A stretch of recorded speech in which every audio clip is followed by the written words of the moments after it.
Hello and welcome to Android 115, RecyclerView and CardView in Android. In this course we will learn how to use the RecyclerView and the CardView to display our collections. In Objective 1 we'll go through all of the core tasks that we need to show your data in a RecyclerView. In Objective 2 we'll add an item click event. In Objective 3 we'll let the RecyclerView know that our views are stale so that it can update. And in Objective 4, we'll use the CardView as the root layout for our item UI.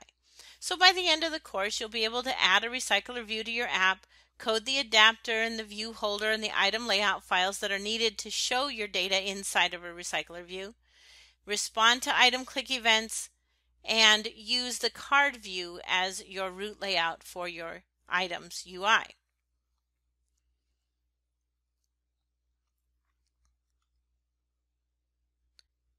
Let's begin by looking at all of the pieces that we'll need to show our data in a RecyclerView.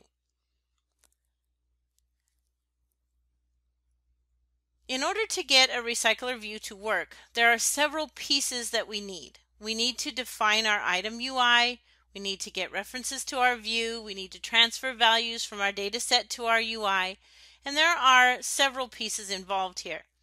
As we go through this objective, there will be 5 different labs, one for each of the pieces that we need to create. You won't be able to run the lab until you've finished lab 5. You can go ahead and build each one just to make sure it builds as we go along, but we need all of these pieces in order to get the RecyclerView to work.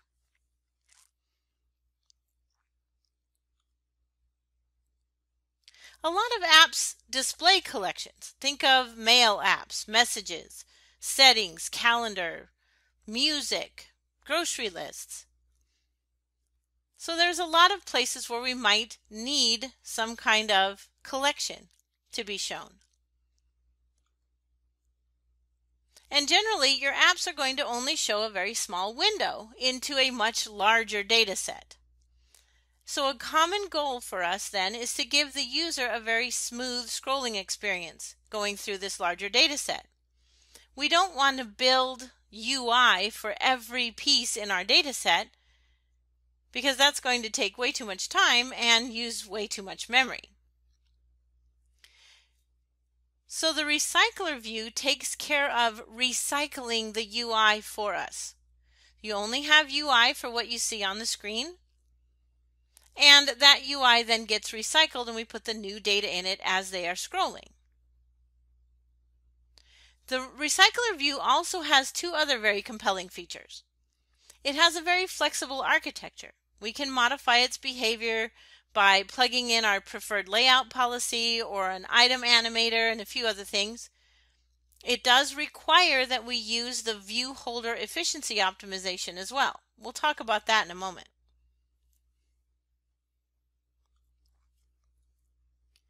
Now, RecyclerView can display items in a list or in a grid, depending on your choice of layout manager.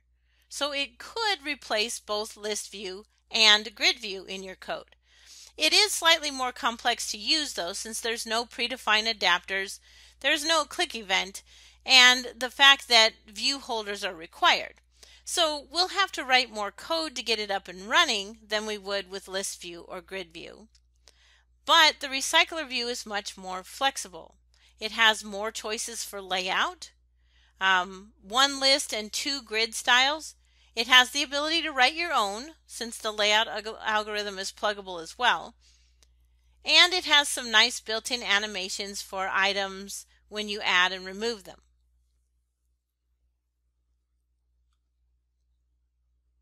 RecyclerView is packaged in a support library. So you can go and grab that from your NuGet packages.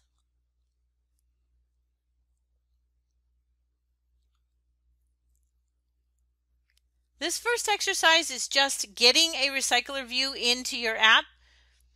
You won't be able to run it, remember? We won't be able to do that until after exercise 5, but you can build and make sure that you have everything ready to go for the next section. So pause the video. Work on that exercise and come back when you're finished.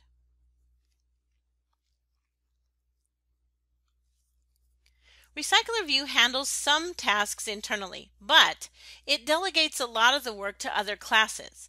You can think of RecyclerView as a manager that coordinates all the pieces so they work together.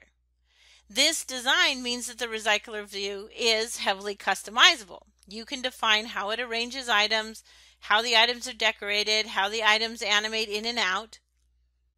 These are the 5 pieces that we're going to need in order to get the RecyclerView to work. We just added the RecyclerView. The next thing we're going to talk about is the Layout Manager. The Layout Manager is responsible for positioning our items. Then we'll talk about defining our item layout file. We will code a view holder. That's going to store some references for us. It also detects item clicks. Then we'll need to code an adapter. That will inflate our layout, bind our data to our views. This one also reports item click events. These 3 we are responsible for coding ourselves. So let's start with the next piece, that is the Layout Manager. A Layout Manager is a class that sizes and arranges the items that are displayed in a RecyclerView. Android supplies a list and grid layout manager. Each layout manager supports vertical and horizontal layout. You could define a custom layout manager if you wanted to. You could derive your own class from RecyclerView.layoutManager, but the code is pretty complex. Linear Layout Manager arranges your items in a vertical or horizontal list. The constructor requires a context, typically your activity. The reverse flag determines the order your data is laid out. The value false says normal order, while true would say put it in the opposite order. So an example would be if your data was A, B, and C, the reverse order would be C, B, A. Linear Layout Manager generally lets you determine the size of your items. So for example, in a vertical layout, with the height, each row could be different. The manager will respect the height that you set on your items. And the same with the width. Each item can be a different width. The manager will not expand your item to match the row width. Grid Layout Manager arranges your items in a vertical or horizontal grid. The constructor requires a context, once again, typically your activity. You control the number of rows for a horizontal grid or columns for a vertical grid. The reverse flag is the same as the other. That's the order of your data. Grid Layout Manager generally does not let you control the size of your items. So for example, in a vertical layout, for the height, each row can be different. However, the height is taken from the height of the largest item in that row. With width, each item is the same. The available horizontal space is distributed uniformly. You can make your items span across multiple cells along the primary axis. You need to write code to do this though. RecyclerView will pass you a position and you return the number of spans that you would like that item to occupy. You write a class that inherits from GridLayoutManager.SpanSizeLookup. Create an instance and pass the instance to your Grid Layout Manager via its setSpanSizeLookup method.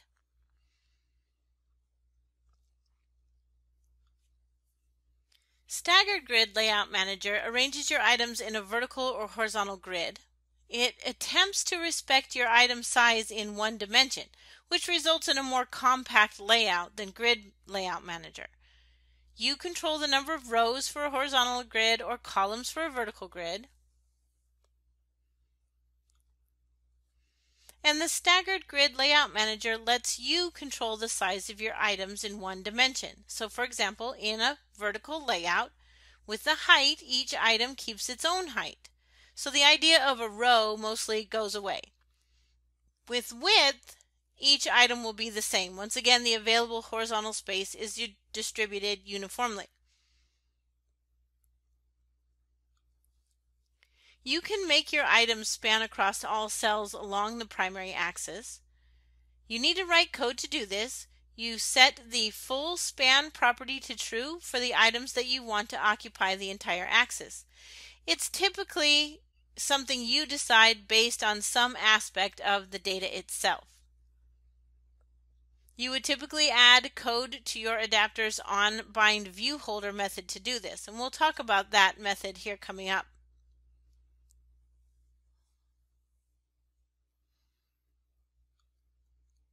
You need to instantiate your choice of layout manager and then load it into your RecyclerView.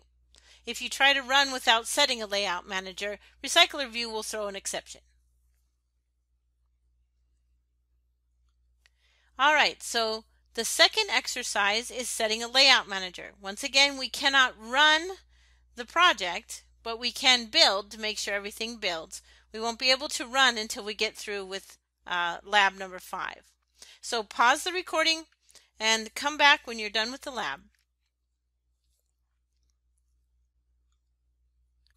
RecyclerView allows you to define the UI for each item. There is no default UI. For example, there's no way to load a collection into RecyclerView and have it automatically display the results of calling toString. You need to write XML for the UI that will display each item in your collection.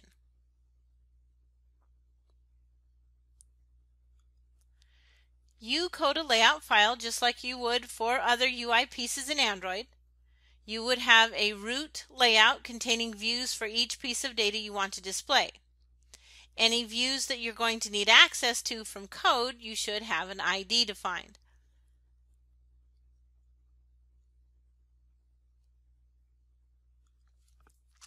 Instantiating a layout file takes time and it occupies memory. So RecyclerView tries to do this as little as possible. For example, suppose you have 100 items in your data set, but your phone's screen can only show 3 items at a time. RecyclerView would only need to create 3 copies of your layout, and maybe a few extra for little half scrolls and fast scrolling. Then RecyclerView keeps a pool of these instantiated item layout files, and when the user scrolls, the items that are no longer visible get returned to the pool, and the items that have become visible are given a layout from the pool to use to show their data. So let's go to the third piece of our 5 pieces to get this running and code an item layout file. Pause the video and come back to it when you're finished with the exercise.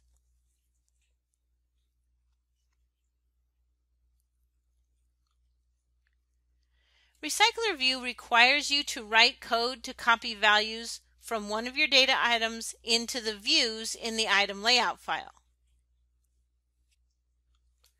In order to load your data into your views, you need to use findViewById to get references to the views inside your item layout file. Layout files get reused as users scroll, so you will be continuously updating the values in your UI.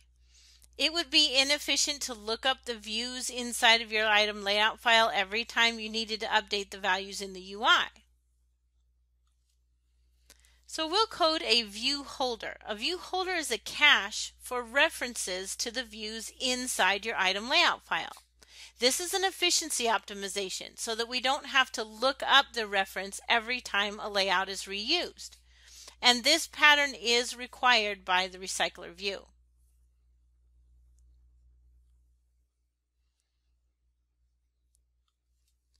View holders are paired with layout file instances in a one-to-one relationship. You must code a view holder, and it must use RecyclerView.viewHolder as its base class. RecyclerView uses these nested class patterns for base types that you may need to extend. It does this for both the required ones like view holder and adapter, as well as the optional ones like item animator, item decorator, and layout manager. The viewHolder base class stores the root of the layout file in the item view property. Notice how it has only one constructor, which requires that you pass it this view. So your derived class constructor will need to chain to this constructor. Your view holder should have a constructor that takes a view. This will be the root of your instantiated item layout file. Since you have the root of your layout, you can get references to the views inside. You should store the view references then in public properties. Another part of your code outside of this class will need to access them in order to load the data into the UI. So let's go ahead and code a view holder. Pause the video and come back to it when you are done.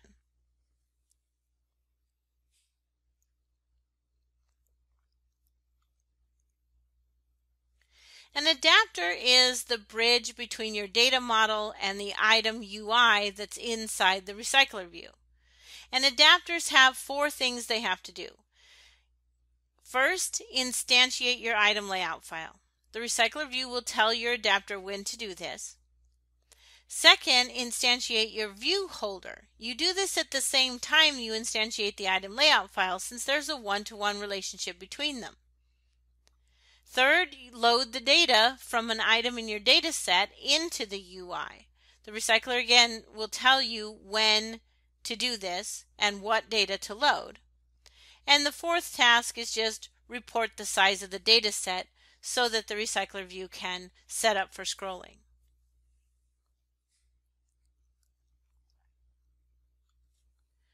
You must code an adapter, and it must inherit from RecyclerView.Adapter. The base class declares some abstract methods that the RecyclerView uses to communicate with your adapter. There are 3 abstract members that your adapter must override. Item count, that's the part that reports the size of your data set.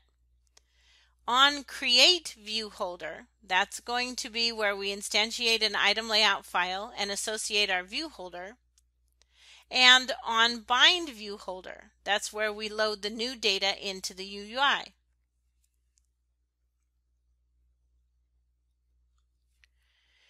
Your adapter will need access to the data set. It's common to pass the data set to the adapter's constructor, but you can do this any way you prefer. Your adapter must implement an item count property that reports the size of your data set. RecyclerView will access this as needed. We will need to inflate our layout file. What does that mean? Inflation means creating a view hierarchy from your layout file. Now, a view hierarchy is a tree structure of layouts and child views.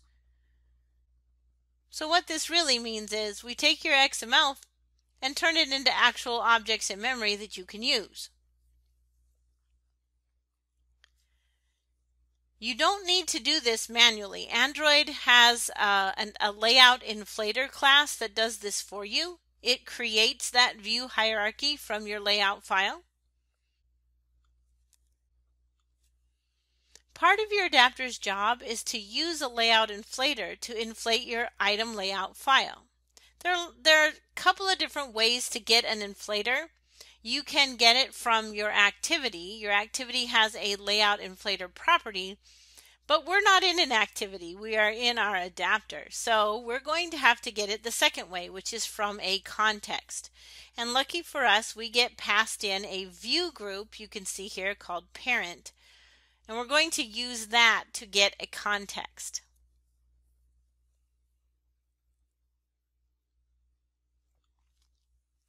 Now, your adapter must implement on create view holder. There are 2 steps to this implementation. First, inflate your item layout file, and then second, wrap a view holder around it. You return the view holder, not the inflated layout file. You don't populate any UI with data at this point. We'll do that later. And RecyclerView is going to call this method when it needs a pair of inflated layout files plus the view holder. So this will be called by the RecyclerView only as many times as it needs to fill your screen for the very first time.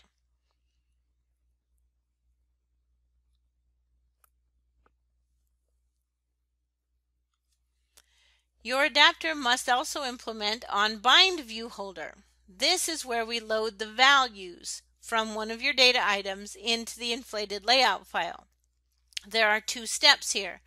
The RecyclerView will give you a view holder that is paired with an inflated layout file. You load this with data. The reference that you get is to the base class, so you'll need to cast to your derived class. RecyclerView also passes you the position of the item in your data set that will be the source of the data. You pull values from that data item and use the references in the view holder to load them into your UI.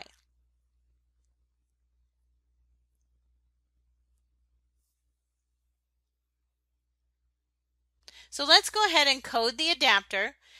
This is the fifth and final piece, so at the end of this one you can actually run the project and see the restaurants in your list.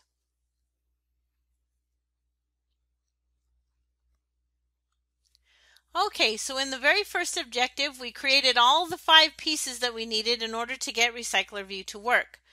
We added our RecyclerView, selected a layout manager, coded our item layout file, coded a view holder, and coded an adapter. It's pretty likely that your data set is going to change over time, either asynchronously or in response to some user interaction. You want your UI to update whenever your underlying data changes. So in this part, we're going to see how to make that happen. If your data changes, you need to let RecyclerView know so that it can update the UI. You would like RecyclerView to update the UI whenever your data changes, but it doesn't have access to your data set, so it doesn't know that the data changed unless you tell it. RecyclerView distinguishes between 2 types of data changes. Item changes, so that is the data within an item is modified. Or structural changes, that is the data set itself changes. For example, items are added or removed or moved. To report data set changes to the RecyclerView, you use your adapter as the intermediary. You call adapter methods and it reports the changes to the RecyclerView. The adapter base class has a lot of notification methods, so you can tell RecyclerView exactly how the data changed. So for example, if an item changes, notify item changed, or a range of items changed. Same thing with structural, right? An item was inserted, or a range of items inserted, or removed, or moved. There is one here at the bottom, notify dataset changed. This is going to force a full update. Google recommends not using that one because it's efficiency wise, it's just not a good idea unless you absolutely have to just clean it all out and restart. After you call one of the modify methods, your UI will update then asynchronously.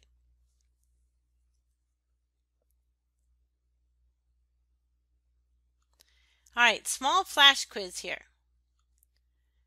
Why are there so many notification methods for data changes?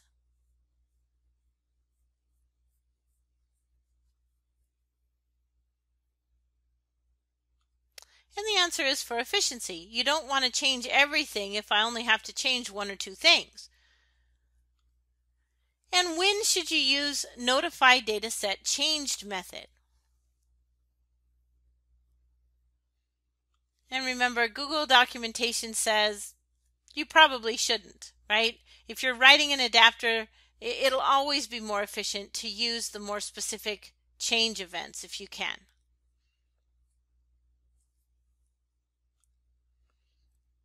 So the RecyclerView Adapter base class has these fine-grained methods to report changes to your data.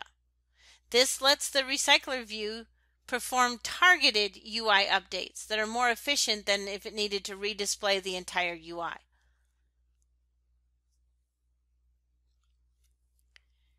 The items in a collection often respond to user interaction.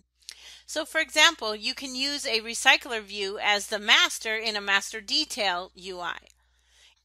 In complex scenarios, the item UI might be interactive. So for example, a list of restaurants might have a call button or a get directions button inside the UI for each listing. This section shows how to implement these kinds of patterns with RecyclerView. So here we're going to subscribe to click events on the views in your item UI and report user actions to the client code via your own events. RecyclerView gives you some help, but even, tasks like determining which item was clicked is kind of tricky.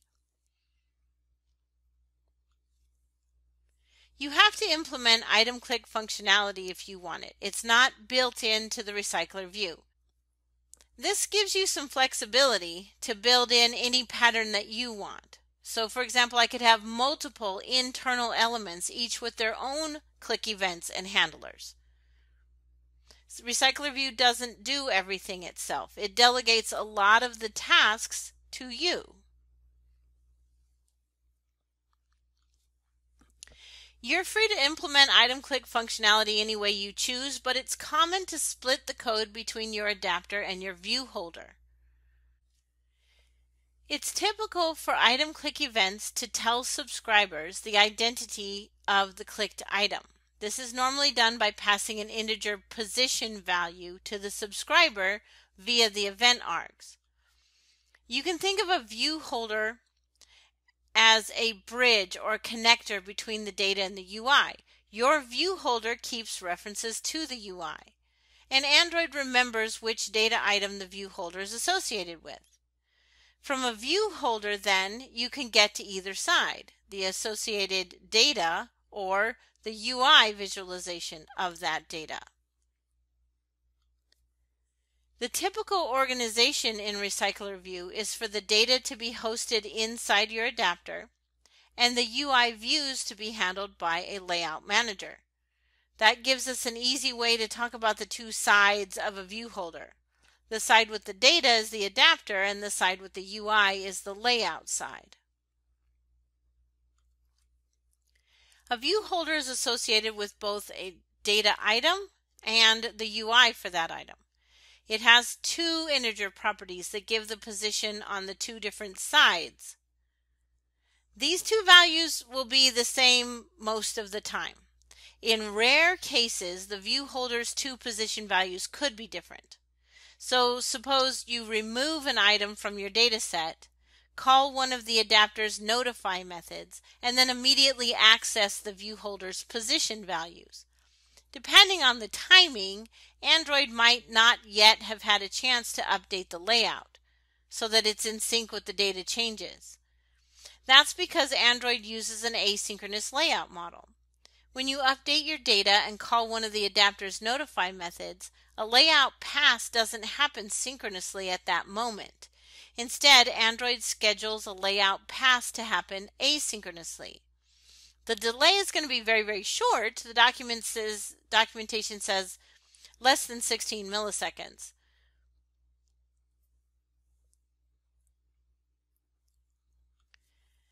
The view holder base class has two properties that tell you the two position values, one for the data side and one for the UI.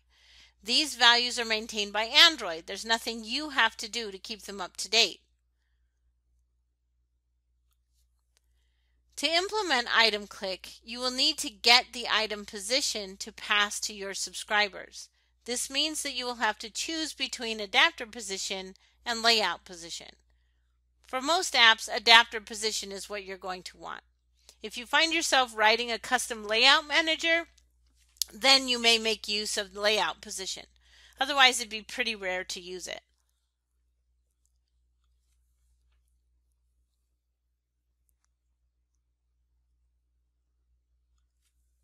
The adapter position is the position of the data item in your adapter. If you add, move, or remove data from your collection, Android will update the adapter position for each item during the next layout pass. Android tries to make updated adapter position values available even before the next layout pass. So to do this, it looks at your calls to the notify methods, calculates the new positions on demand, but Android doesn't guarantee that it'll always be able to do this. So for example, if you use the general, notify dataset changed method, then you'll have to wait for the next layout pass before you get updated adapter position values. Now suppose you completely remove an item from your data set. Suddenly the view holder that was associated with that item can't really provide you any meaningful value for adapter position. This will be fixed during the next layout pass, and the view holder will be associated with one of the remaining data items. But during the gap in between the call to notify and that layout pass, you're going to get a no position if you ask for the adapter position. You can get no position when you use the adapter's notify dataset change method. So in this case, all adapter positions are invalidated until the next layout pass. Most apps will use adapter position all the time to implement their item click events. It's fairly intuitive for data-driven apps. So for example, if you're building a master detail view and the user touches an item in the master view, you need to find the data item associated with that view in order to display the details. The adapter position is what you'll use to look up the data item in your data set. If the adapter position reports a no position, then typically you just ignore the user action. You can't process the request since you don't know which data item to use.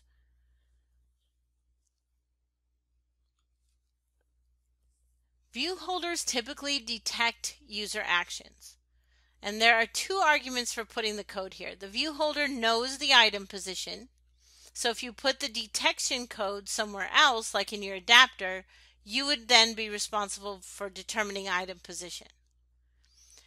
And the view holder already has references to the root of your inflated item layout file and to the views inside that layout file. So this is a really convenient place to subscribe to click events on either the entire layout file or the individual views inside of it.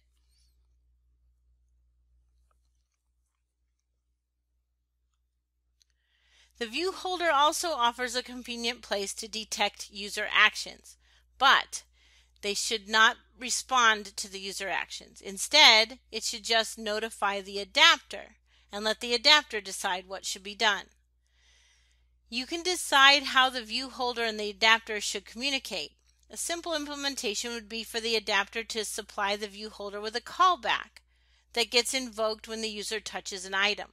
This is what we'll do in the lab. Take a moment and look at the code as we go through.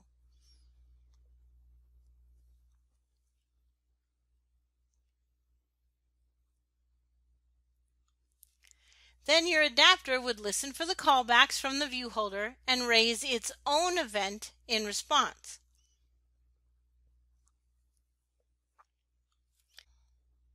This exercise is where you'll code an item click event, pause the recording, and come back when you're done with the exercise.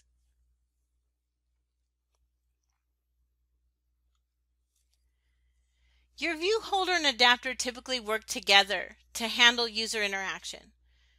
As is typical with the RecyclerView, you have to write a bit of code to make this happen, but you can tailor the experience to exactly your needs.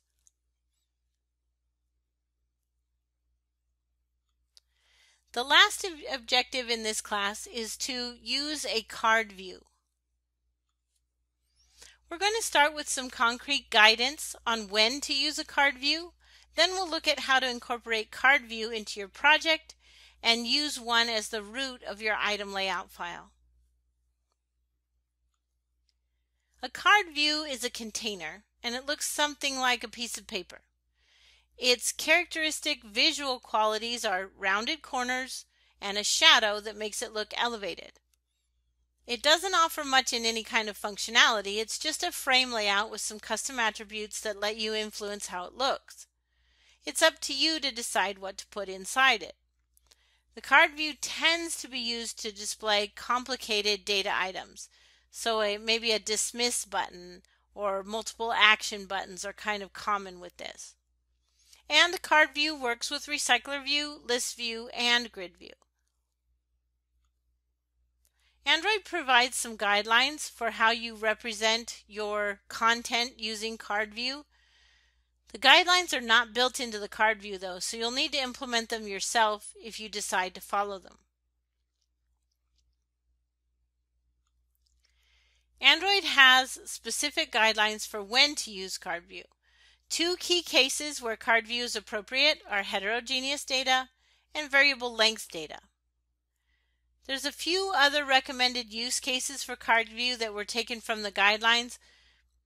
One, it doesn't require direct comparison. Two, it consists of rich content or interaction. And three, card collections only scroll vertically.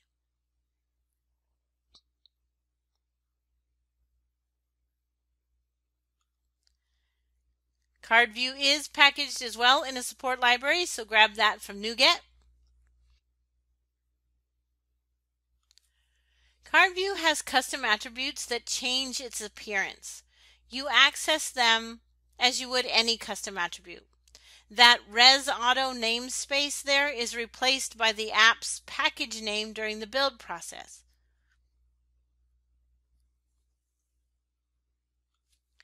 And CardView intentionally looks like a physical piece of paper rendered in 3D. This is achieved using the shadow that makes the card appear to be raised. You can control how much to emphasize this by setting the card's elevation, and that determines the size of the shadow. CardView has custom attributes to control the space it adds around your content. Android recommends 16 dp of content padding. CardView also has custom attributes to control the corner radius. Android recommends 2 dp corner radius.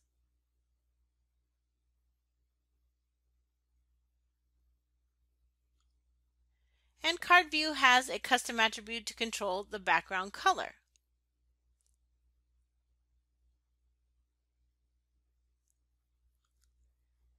CardView inherits from frame layout, so it can host an item for you. Typically, you would nest a layout inside of a CardView and then put your other views inside the layout. So the last exercise is to use what we've got so far, bring a CardView in and just put it as our root in our layout file so that our restaurants all come in nice little cards.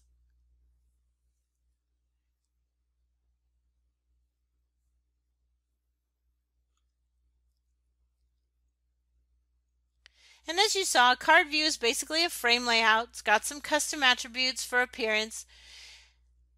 The challenging part of using CardView really is just following Android's extensive guidelines on when to use it and how to arrange your content inside of it.